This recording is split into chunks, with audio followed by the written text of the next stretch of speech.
রাসূল সাল্লাল্লাহু আলাইহি সাল্লামের যুগে একজন খ্রিস্টান ইসলাম ধর্ম গ্রহণ করল। ইসলাম গ্রহণের মাধ্যমে সে সাহাবী হবার মর্যাদা অর্জন করল। সে লেখাপড়া জানত, তাই রাসূলুল্লাহ সাল্লাল্লাহু আলাইহি সাল্লাম তাকে ওহী লেখার দায়িত্ব দিলেন। সেই সাহাবী সূরা বাকারা ও সূরা আল ইমরান লিখল। মুসলিম হবার পর সে ওহী লেখার এই গুরু দায়িত্ব পালন করে। অবশ্যই এই দুটো সূরা অন্যান্য সাহাবীও লিখেন। এভাবে কিছুদিন কাটল। কিন্তু আসলে হেদায়েত আল্লাহর একটি বড় নিয়ামত, আর আল্লাহ রাব্বুল আলামিন যাকে ইচ্ছা তাকেই এই নিয়ামত দান করেন। কোনো মানুষ জোর করে হেদায়েত প্রাপ্ত হতে পারে না।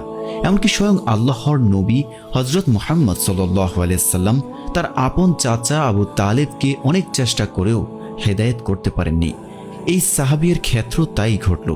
হেদায়েত পাওয়ার পরেও আবার সে পথভ্রষ্ট হয়ে গেল। অতঃপর সে আবার খ্রিস্টান হয়ে গেল। শুধু খ্রিস্টানই হলো না, সে বলতে শুরু করলো, আমি মুহাম্মদ সাল্লাল্লাহু আলাইহি সাল্লামকে যা লিখে দিতাম এর চেয়ে বেশি কিছু তিনি জানেন না। অর্থাৎ সে দাবি করল রাসূলুল্লাহ সাল্লাল্লাহু আলাইহি সাল্লামের উপর ওহী নাজিল হয় না, সে যা লিখে দেয় তাই ওহী হিসেবে চালানো হয়। নাউযুবিল্লাহি মিন যালিক।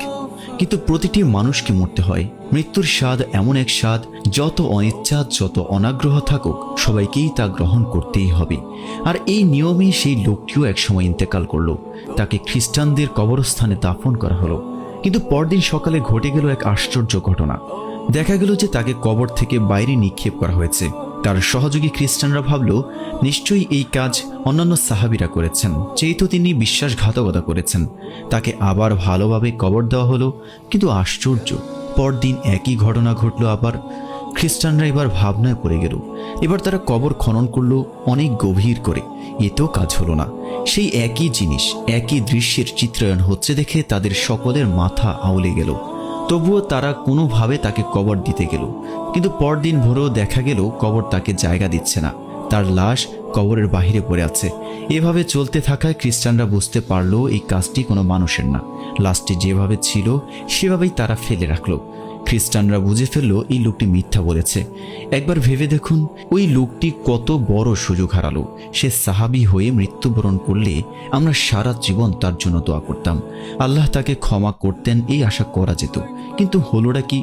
সে জেনে বুঝে এমন বিশ্বাসঘাতকতা করতে চেয়েছিল কিনা তা জানা যায় না। আমাদের দিনে ফেরা ঈমান, আমল, আখলাক নিয়ে খুব বেশি উচ্ছ্বাসিত হওয়ার কারণ নেই। আমাদের বাঁচতে হবে ভয় ও আশা নিয়ে।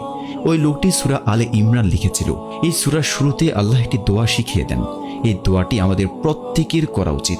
আমাদের আল্লাহর কাছে চাওয়া উচিত যেন আল্লাহ রাব্বুল আলামিন আমাদেরকে এক ও নেক করে রাখেন, ঈমানের হালতে মৃত্যু দান করেন। আমিন।